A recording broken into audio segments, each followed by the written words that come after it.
قاتل دھاگا۔ آج گاؤں میں 11واں قتل ہوا تھا۔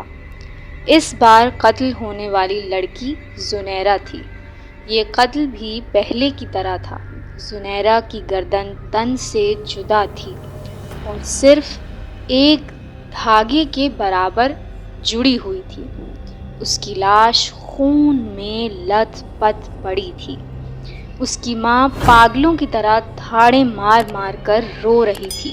باپ بھی دیوانہ وار رو رہا تھا، کیونکہ زنیرہ ان کی اکلوتی اولاد تھی جو 15 سال بعد بڑی منتوں مرادوں کے بعد پیدا ہوئی تھی، اور اب محض 19 برس کی عمر میں وہ واپس خدا کے پاس چلی گئی تھی۔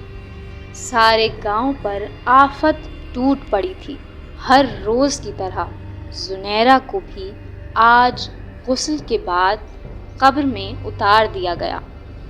رات پھر اپنے کالے پر پھیلا رہی تھی۔ اچانک ایک طرف سے ایک دل خراش چیخ ابھری۔ احمد یار، جو ابھی شہر سے لوٹ رہا تھا، اپنے گھر کی طرف مڑتے ہوئے رک گیا اور بائیں والی گلی کی طرف بھاگا جہاں سے آواز آئی تھی۔ دو مڑنے کے بعد سفید لائٹ کی روشنی میں جو منظر اس نے دیکھا وہ اس کے حواس گم کرنے کو کافی تھا۔ کسی کے سفید کپڑے تیزی سے سرخ ہو رہے تھے اور اس کی گردن کٹی ہوئی تھی۔ وہ بھاگ کر اس کے قریب آیا۔ مقتول کا چہرہ دیکھتے ہی احمد یار کا رنگ فاق ہو گیا۔ وہ اس کا جگری یار موسیٰ تھا۔ اس کی بے نور آنکھیں خوف کے مارے کھلی رہ گئی تھیں۔ موسیٰ کی موت پر اس کو یقین نہیں آیا۔ اس نے دھاڑیں مار مار کر رونا شروع کر دیا۔ اس کی آواز سن کر ارد گرد کے گھروں کی کنڈیاں کھلنے لگیں اور لوگ تیزی سے اس کی طرف بڑھنے لگے۔ سب نے جب موسیٰ کو ابدی نیند سوتے ہوئے دیکھا تو ان کی چیخیں نکل گئیں۔ چند لوگوں نے ہمت کر کے اس کی لاش کو چارپائی پر ڈالا اور اس کے گھر لے گئے۔ جب چارپائی کو اس کے گھر میں رکھا گیا تو وہاں بھی کوہرام مچ گیا۔ چندن پور ایک خوبصورت گاؤں تھا۔ اس کے دونوں طرف بلند پہاڑ تھے جس پر لمبے لمبے سرسبز درخت اگے ہوئے تھے۔ یہاں کے باسی آپس میں بہت محبت سے رہتے تھے اور ایک دوسرے کے دکھ سکھ میں شریک ہوتے تھے، مگر اچانک جانے کیا ہوا کہ گاؤں میں پے در پے قتل کی وارداتیں ہونے لگیں۔ قتل ہونے والے کی گردن بڑی صفائی سے کٹی ہوئی تھی، مگر ایک دھاگے کے برابر ریشہ جڑا ہوتا تھا۔ باقی جسم کا پورا حصہ کٹا ہوا ہوتا تھا۔ اس لیے لوگ یہ بھی نہیں کہہ سکتے تھے کہ یہ کسی درندے کا کام ہے۔ سبھی کا خیال تھا کہ یہ کسی ہوائی مخلوق کا کام ہے۔ پولیس اپنی ہر کوشش میں ناکام ہو چکی تھی۔ سخت نگرانی کے باوجود بھی صبح ایک لاش ضرور ملتی تھی۔ احمد یار کی ماں کو بھی یہی خوف لاحق تھا کہ کہیں وہ مخلوق اسے بھی کوئی نقصان نہ پہنچائے، اس لیے وہ اسے بھی زیادہ گھر سے نکلنے نہیں دیتی تھی۔ حالانکہ وہ MSc کیمسٹری کرنے کے بعد کالج میں لیکچرار تھا، مگر اس کی ماں اسے آج بھی چھوٹا بچہ ہی سمجھتی تھی۔ انہوں نے احمد یار کو خبردار کر دیا تھا کہ اگر وہ عصر تک گھر واپس نہیں آیا تو اسے یہ نوکری چھوڑنی پڑے گی۔ مجبوراً اس نے اکیڈمی پڑھنے والی لڑکیوں کو اور لڑکوں کو فارغ کر دیا اور اب صرف کالج میں ہی پڑھاتا تھا۔ لیاقت علی صاحب کے 4 بچے تھے۔ سب سے بڑا احمد یار، اس کے بعد بیٹی کشف، پھر بیٹا شہر یار اور سب سے چھوٹی مائدہ۔ لیاقت علی بہت بڑے جاگیردار تھے، مگر انکساری اور ہمدردی محبت اور عاجزی ان کی فطرت میں کوٹ کوٹ کر بھری ہوئی تھی، مگر دونوں میں سے کوئی بھی زمینداری میں دلچسپی نہیں لے سکا، جس کا انہیں بہت افسوس تھا۔ مگر ان کے اس دکھ کو اسفندیار نے ختم کر دیا، جو ان کے بڑے بھائی کا بیٹا اور کشف کا منگیتر تھا۔ وہ اوپر والے پورشن میں رہتے تھے۔ احمد یار کے تایا جان اس سے بہت محبت کرتے تھے۔ اس خوشیوں بھری زندگی میں غم کی لہر اس وقت اٹھی جب ایک صبح تائی جان کی لاش اسی طرح ملی۔ ہر آنکھ اشک بار تھی، کیونکہ تائی جان نے کبھی کسی کے ساتھ برا برتاؤ نہیں کیا تھا۔ ایمان کی حالت غیر ہو رہی تھی، جسے احمد یار بہت بے بسی سے دیکھ رہا تھا۔ تائی جان کی تدفین کے بعد وہ بے مقصد نہر کے کنارے پھر رہا تھا، حالانکہ گھر مہمانوں سے بھرا پڑا تھا، مگر اسے جانے کیا ہو گیا تھا۔ ایمان کی خراب حالت اور اتنا بڑا دکھ اس کے دماغ کو معوف کر رہا تھا۔ وہ نہر کے ایک کنارے پر سر تھام کر بیٹھ گیا تھا کہ وہ کیا کرے۔ بیٹا، تم پریشان معلوم ہوتے ہو، کیا کوئی پریشانی ہے؟ وہ کوئی فقیر صفت آدمی تھا جو اس کے سامنے کھڑا ہوا تھا۔ اس نے کہا، ہاں بابا، میں بہت پریشان ہوں۔ بابا جی بولے، بیٹا، اس کا ایک حل تو ہے، اگر تم کرو۔ یہ کہہ کر بابا نے اس کے چہرے کی طرف دیکھا۔ اس نے حیرت سے کہا، بابا جی، آپ کو کیا پتہ ہے مجھے کیا پریشانی ہے؟ مجھے سب معلوم ہے احمد، حیران نہ ہو بیٹا، میں بھی تمہارے جیسا ہی عام سا انسان ہوں، بس کرم ہے اس پاک پروردگار کا جس نے تھوڑی سی علم کی روشنی دی ہے۔ یہ کہہ کر بابا جی احمد یار کے ساتھ بیٹھ گئے اور اس کے کچھ بھی بولنے سے پہلے کہنے لگے، احمد یار، میری بات غور سے سنو، میرے پاس وقت بہت کم ہے، مجھے آگے جانا ہے۔ تمہیں مشکل میں دیکھا تو رک گیا۔ یہاں آج سے قریباً 50 برس قبل ایک ہندو خاندان آباد تھا۔ ان کے ایک بیٹے آکاش کو جادو سیکھنے کا بہت شوق تھا۔ گھر والوں سے چھپ کر اس نے کافی کچھ سیکھ لیا۔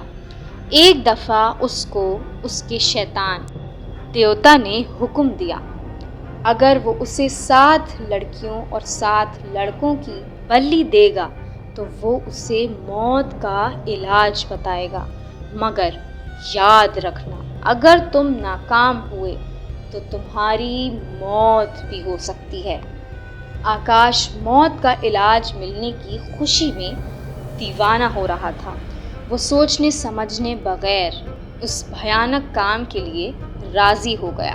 اگلے دن سے اس نے یہ کام شروع کر دیا۔ وہ ہر روز ایک لڑکی لاتا جسے وہ شیطان کے چرنوں میں قربان کر دیتا اور اس کا خون اس پر ڈالتا۔ اس طرح اس نے 7 لڑکیوں کی قربانی دے دی۔ آخر یہ سب کرنے کے ساتھ شیطان نے اس کو وہ طاقت عطا کی جو آج بھی تباہی مچا رہی ہے۔ بابا جی نے کہا اور پھر کچھ وقفے کے بعد بولے، شیطان نے اس کو ایک طلسمی دھاگا دیا اور کہا کہ اس دھاگے کو تم جس کا قتل کرنا چاہتے ہو اگر حکم دو گے تو یہ اس کو تمہارے قدموں میں لا پھینکے گا، مگر یاد رکھنا جب تک تم زندہ ہو یہ تمہارا دوست رہے گا، اگر تم مر گئے تو یہ آزاد ہوگا اور قتل و غارت کرے گا۔ اب اگر تم لمبی عمر چاہتے ہو تو جلد از جلد باقی کی 7 بلی دے دو تاکہ میں تمہیں وہ راز بتاؤں گا جو تم جاننا چاہتے ہو۔ آکاش شیطان کی اس عجیب دھوکے پر حیران ہوا، کیونکہ اسے معلوم نہ تھا کہ شیطان ہی کے دھوکے میں تو اسے دھاگا ملنے کی خوشی بھی بہت تھی، مگر اپنی جان کی فکر زیادہ تھی۔ اس نے دھاگے کو حکم دیا، تو وہ ایک نوجوان لڑکے کو خود میں جکڑے ہوئے اس کے سامنے لے آیا اور پھر اس کے حکم پر اس کی گردن تن سے جدا کر دی۔ دوسرے دن جب آکاش گھر سے نکلا تو اس کے ایک دشمن راجپال نے اس کو مار دیا۔ وہ تڑپنے لگا۔ جب آکاش مر گیا تو دھاگا آزاد ہو گیا۔ اس نے سب سے پہلے راجپال کی گردن کاٹی۔ تب سے اب تک وہ دھاگا آزاد ہے اور یہ سب قتل وہی کر رہا ہے۔ اب تم ہی اسے ختم کر سکتے ہو۔ میں کیسے بابا جی؟ احمد یار نے حیران ہوتے ہوئے پوچھا۔